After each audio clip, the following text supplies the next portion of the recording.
이 시간 우리에게 주시는 하나님의 말씀은 갈라디아서 2장 16절의 말씀입니다. 사람이 의롭게 되는 것은 율법의 행위로 말미암음이 아니요 오직 예수 그리스도를 믿음으로 말미암는 줄 알므로 우리도 그리스도 예수를 믿나니 이는 우리가 율법의 행위로서가 아니고 그리스도를 믿음으로써 의롭다함을 얻으려 함이라. 율법의 행위로서는 의롭다함을 얻을 육체가 없느니라. 이 말씀으로 공감적 믿음, 공감적 사랑이라는 제목으로 말씀드리겠습니다.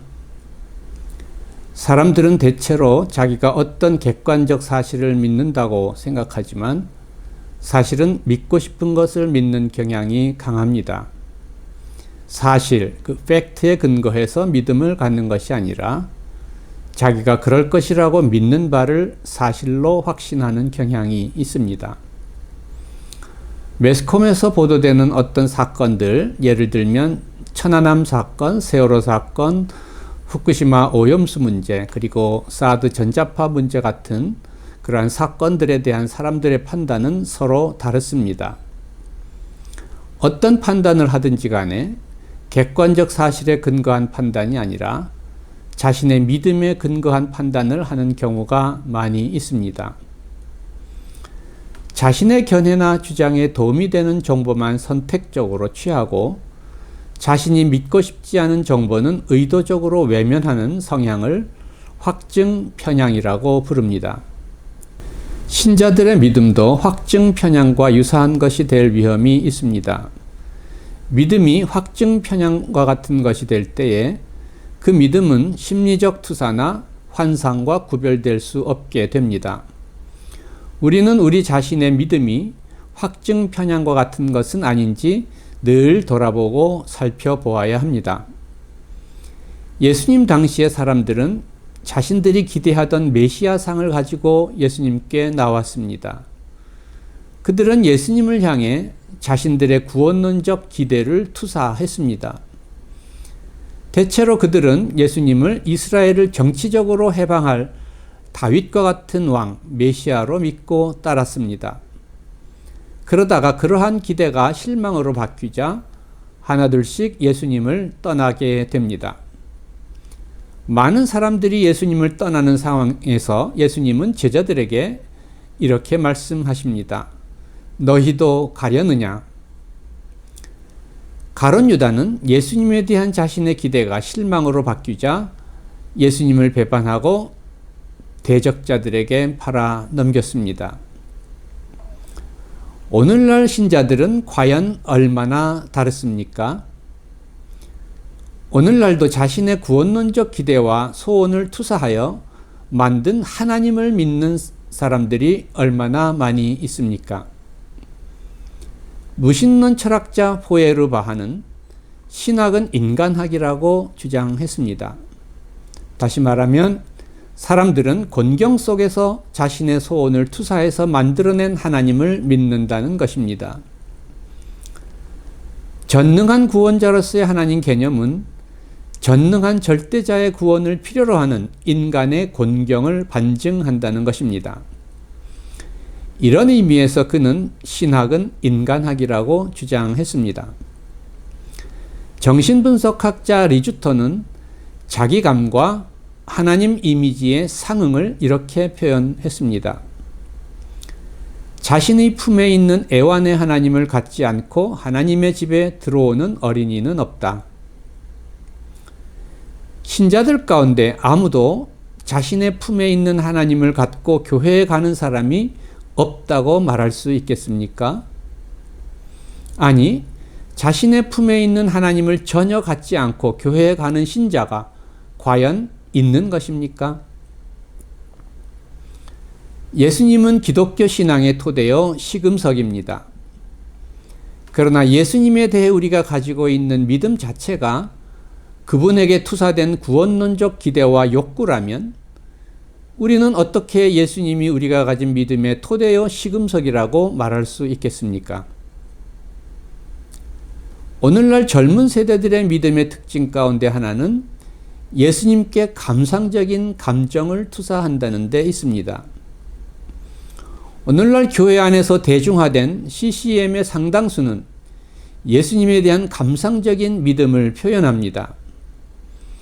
CCM 가사들 중에는 마치 스타 연예인을 대하는 것 같은 감상적인 믿음의 고백이 많이 나타납니다.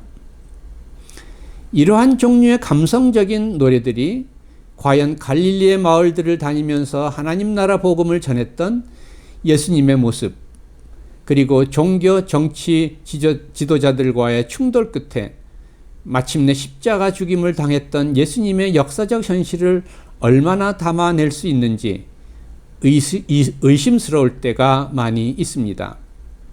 이 시간에는 갈라디아서 2장 16절을 예수님께서 선포하신 하나님 나라 관점에서 이해함으로써 구원론적 기대의 투사로서의 믿음을 극복하는 길에 대해서 생각해 보고자 합니다. 갈라디아서 본문 첫 부분에 사람이 의롭게 되는 것은 율법의 행위로 말미암음이 아니요 오직 예수 그리스도를 믿음으로 말미암는 줄 알므로 라는 구절이 나옵니다.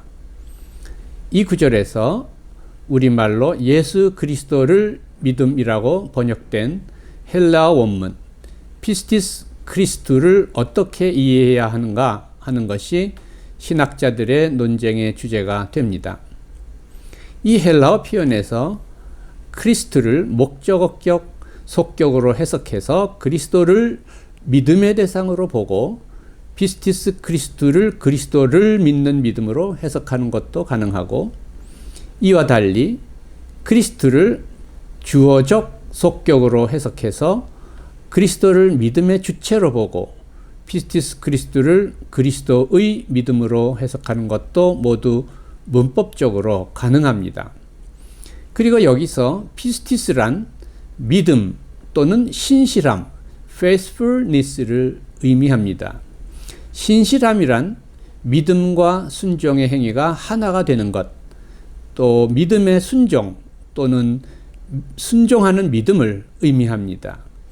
피스티스 크리스투를 주어적 속격, 즉 그리스도의 믿음으로 해석할 경우에 그리스도의 믿음, 즉 신실함은 그리스도가 십자가에 죽기까지 하나님의 뜻에 순종하는 것을 의미합니다.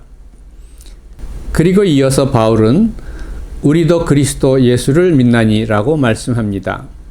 여기서 믿음은 분명히 예수님을 믿는 우리의 믿음을 가리킵니다. 예수님을 믿는다는 것은 어떤 것입니까? 예수님을 믿는다는 것은 곧 예수님의 믿음에 동참하는 것을 의미합니다. 바울은 우리의 믿음은 예수님의 믿음에 참여하는 믿음이어야 한다라고 말씀합니다. 예수님의 믿음에 참여하는 믿음은 공감적 믿음입니다. 그러므로 예수님에 대한 우리의 믿음은 예수님의 믿음에 공감적으로 참여하는 믿음이어야 합니다. 그리고 여기서 믿음이란 신실함, 즉 믿음과 순종의 행위가 하나가 되는 것을 의미합니다. 하나님과 인간의 관계와 부모와 자녀의 관계 사이에는 유사성이 있습니다. 어린아이는 단지 부모를 전적으로 의지하면 됩니다. 의지하면 부모가 모든 것을 다 알아서 해줍니다. 그러나 우리가 성인이 되어서도 여전히 부모를 의지하기만 해서는 안 됩니다. 장성하면 부모의 마음을 공감적으로 이해할 줄 알아야 합니다. 성인이 되었는데도 부모의 마음이 어떤 것인지 알려고 하지 않고 오직 자신이 원하는 것을 부모가 해주기만을 바라는 사람은 정신연령이 낮은 사람, 아직 철이 들지 않은 사람이라고 할 수 있습니다. 우리의 믿음도 이와 유사합니다. 하나님께 전적으로 의지하는 것이 믿음의 본질입니다. 하나님만 의지하면 하나님께서 모든 것을 다 책임져 주시는 것을 믿습니다. 이런 의미에서 슐라이르마허는 믿음을 절대 의존의 감정이라고 말했습니다. 그러나 성숙한 믿음은 하나님을 온전히 의지할 뿐만 아니라 또한 하나님의 마음을 공감적으로 이해하는 믿음입니다. 우리가 하나님의 마음을 올바로 이해하고 그 뜻대로 살고자 하지 않는다면 우리는 사실상 우리 자신이 투사하는 욕망이란 우상을 믿고 있는 것일 수 있습니다. 신학적 용어로 코르 크루붐 인세라는 관용어가 있습니다. 아구스티누스가 처음 만든 말로 알려진 이 말은 문자적으로 turned, curved inward on oneself, 자기 자신 안으로 굽어 있음을 의미합니다. 코르 크루붐 인세는 그 자신의 굴레를 벗어나지 못하는 자기중심적인 마음을 의미합니다. 하나님을 믿노라고 하지만 자기중심적인 마음의 굴레에 갇혀 있기 때문에 사실은 하나님을 믿는 것이 아니라 자신이 허공에 투사하는 자기중심적인 욕망의 신을 믿는 것입니다. 만일 우리의 믿음이 이러한 것이라면 우리가 믿는 하나님은 리차드 도킨스의 주장처럼 만들어진 신에 불과할 것이고, 또한 포에르바하의 주장처럼 신학은 인간학으로 환원될 것입니다.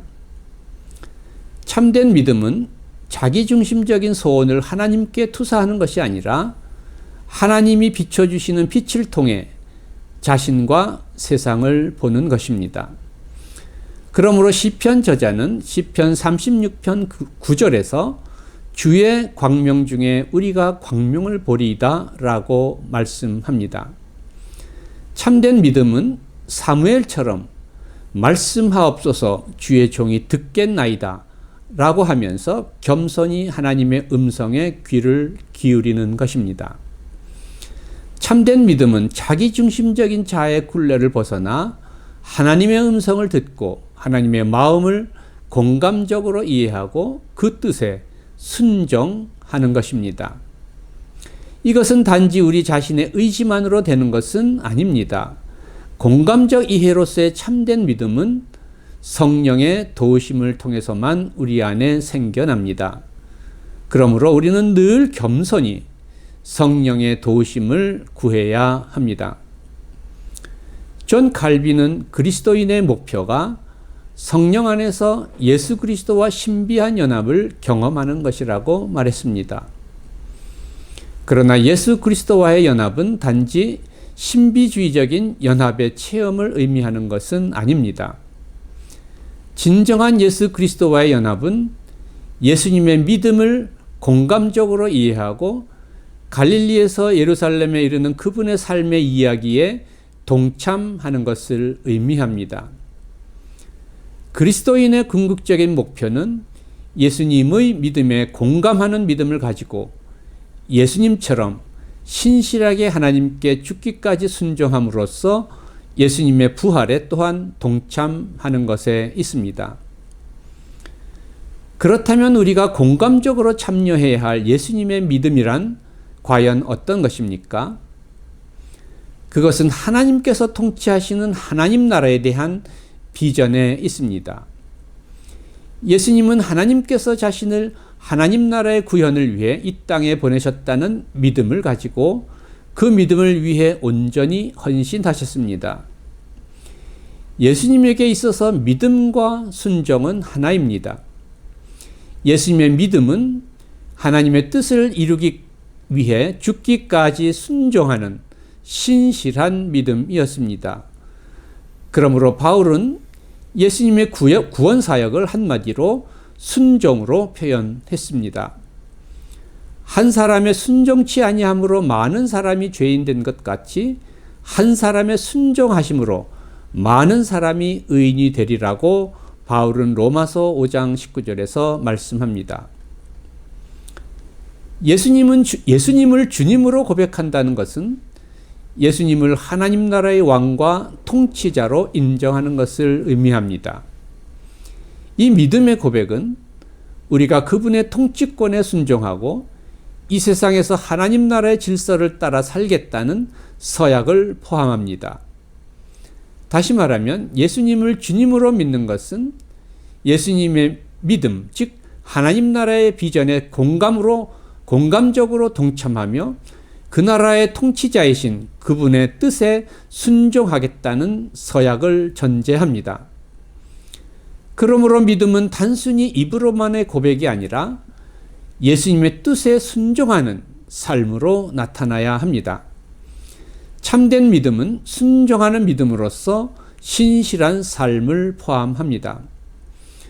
그러므로 예수님은 나더러 주여 주여 하는 자마다 천국에 들어갈 것이 아니요 다만 하늘에 계신 내 아버지의 뜻대로 행하는 자라야 들어가리라 라고 말씀하셨습니다.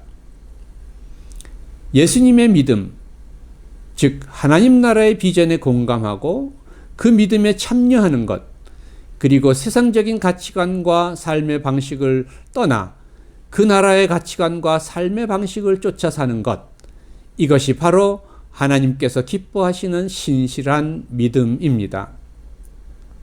전통적으로 교회는 예수님을 그리스도 주님, 하나님의 아들로 고백하는 믿음이 구원의 조건이라고 선포해 왔습니다. 그런데 이러한 기독론적 고백의 본래적 특징은 우리가 천상의 신적 존재가 아니라 바로 땅 위의 한 인간 예수를 그리스도와 주님과 하나님의 아들로 고백한다는 사실에 있습니다. 어떻게 우리는 한 인간 나사렛 예수에 대하여 그러한 고백을 할 수 있겠습니까? 이 기독론적 고백에 있어서 중요한 것은 우리가 갈릴리 나사렛의 한 청년 예수, 갈릴리와 유대의 마을들을 두루다니면서 회개하라 천국이 가까웠다고 외치며 하나님 나라의 복음을 전하셨던 예수님을 만나야 한다는 사실에 있습니다. 어떻게 우리는 이 나사렛 청년 예수를 그리스도 주님 하나님의 아들로 고백하고 믿을 수 있겠습니까? 우리는 이 물음에 대하여 스스로 대답할 수 있어야 합니다. 우리가 이 물음에 대답할 수 있기 위해서는 이 땅에 하나님 나라를 구현하기 위해서 온전히 자신을 헌신했던 그분의 생애, 다시 말하면 갈릴리에서 예루살렘에 이르는 그분의 메시아적 사역의 과정에 대한 공감적 이해가 선행되어야 합니다. 만일 우리가 자신이 하나님으로부터 하나님 나라의 구현을 위해 보냄을 받았다는 믿음을 가지고 이 땅에 하나님의 통치를 실현하고자 했던 예수님의 믿음에 공감적으로 동참하지 못한다면 그분에 대한 우리의 기독론적 신앙 고백은 화석화된 교리나 가현주의적 환상이 될 수 있습니다. 우리가 예수님의 믿음, 예수님의 하나님 나라의 비전, 그리고 그 비전을 위한 예수님의 순종과 헌신에 대한 공감적 이해를 가지고 이에 동참할 때에만 비로소 우리는 그분의 죽음이 왜 우리의 죄 용서와 구원을 위한 대속의 죽음인지, 그리고 십자가의 죽임을 당하고 부활하신 그분을 왜 제자들과 초기 기독교인들이 주님으로 고백했는지를 올바로 깨닫게 될 것입니다. 예수님 안에 나타난 하나님은 공감적 사랑의 하나님입니다. 하나님은 아버지, 아들, 성령의 삼위일체적인 관계성 안에 계신 하나님입니다. 이 삼위일체적인 관계성을 고대 교부들은 페리코레이시스라는 말로 표현했습니다. 페리코레이시스는 곧 공감적 사랑을 의미합니다. 따라서 삼위일체 하나님은 세 위격의 공감적 사랑의 관계성 안에서 계신 살아계신 하나님이다 라고 할 수 있겠습니다. 예수님은 이 삼위일체 하나님의 공감적 사랑의 역사적 현현입니다. 히브리서 저자는 예수님이 우리의 연약함을 공감하셨다고 말씀합니다. 우리에게 있는 대제사장은 우리의 연약함을 동정하지 못하시리가 아니요 라고 말씀합니다. 여기서 동정은 공감을 의미합니다. 히브리서 저자는 대제사장으로서 예수님의 중보자적 대속 사역이 우리의 연약함에 공감하시고 우리의 연약함을 대신 담당하신 십자가의 자기 희생적인 사랑에 있다고 증언합니다. 예수님의 십자가 안에 나타난 이 공감적 사랑이 바로 인간을 구원하시는 하나님의 능력입니다. 세상은 결코 그 어떤 강제적인 힘이나 물리적 힘에 의해 변화되거나 구원받을 수 없습니다. 오직 예수님의 십자가 안에 나타난 이 하나님의 공감적인 자기희생적 사랑의 능력만이 인간과 세상을 변화시키고 구원할 수 있습니다. 그리스도인은 예수님 안에 나타난 하나님의 자기희생적인 사랑으로 인해 의롭다함을 받고 하나님의 자녀가 된 사람들입니다.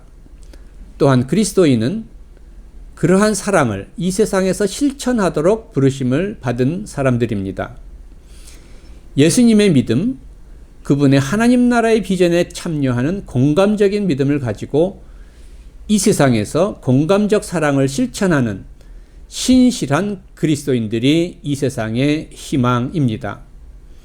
저와 여러분이 바로 그러한 사람들이 되기를 바랍니다. 하나님, 저희를 예수님의 믿음 안으로 부르심을 감사드립니다.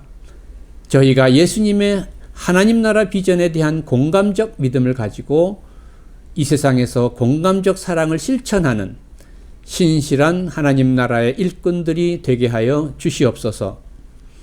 그리하여 세상을 변화시키며 이 땅에 예수 그리스도의 복음을 전파하고 하나님 나라를 구현하는 저희가 되게 하여 주시옵소서.